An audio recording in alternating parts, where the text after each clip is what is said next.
Saya adalah nasabah dari salah satu bank konvensional. Selama ini saya hanya menggunakan rekening hanya untuk menerima uang transfer dari orang tua saat saya kuliah. Tidak ada bunga atau tambahan saldo selama ini ke rekening saya. Malah saldo saya yang berkurang terkena potongan tiap bulannya. Apakah saya termasuk ke dalam riba? Karena dulu saya tidak paham paketnya saat membuat rekening sekitar 5 tahun lalu. Ya. Seandainya saya harus ganti rekening, bank mana yang bebas dari riba? Kalau bank konvensional nggak ada keraguan tentang ribanya, nggak bisa. Mau dari sudut mana antum cari halalnya?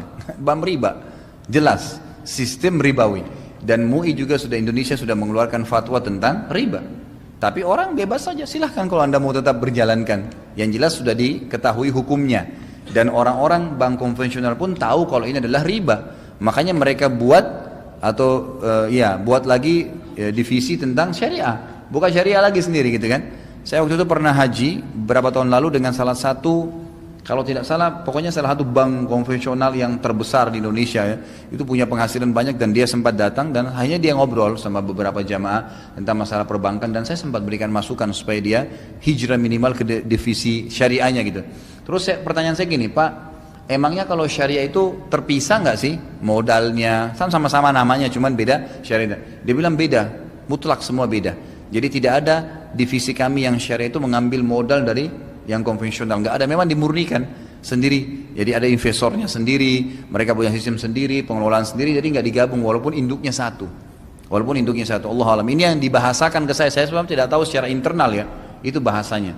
Jadi kalau bank konvensional jelas mutlak, mereka semua tahu, orang-orang perbankan pun tahu kalau ini adalah ribawi. Kalau anda tanya saya harus hijrah mengganti ke bank mana, ya bank-bank syariah. Kalau tetap harus bank yang sama, cari yang divisi syariahnya minimal gitu kan, minimal. Saya tidak akan sebutkan nama-nama banknya, anda tahu sendiri, ada nama syariahnya, ada dewan syariahnya, silahkan gitu kan. Dalam pepatah dikatakan, jadikan antara kamu dengan neraka seorang alim. Maksudnya seorang alim ini ada orang yang memfatwakan kepada kamu tentang kebolehannya. Jadi majelis syariah di semua perbankan syariah itu menandakan mereka siap bertanggung jawab depan Allah hari kiamat. Masalah ini riba atau tidak gitu kan. Nah, kalau kita sudah buka mereka memfatwakan boleh, selesai. Urusan dia dengan Allah SWT gitu kan.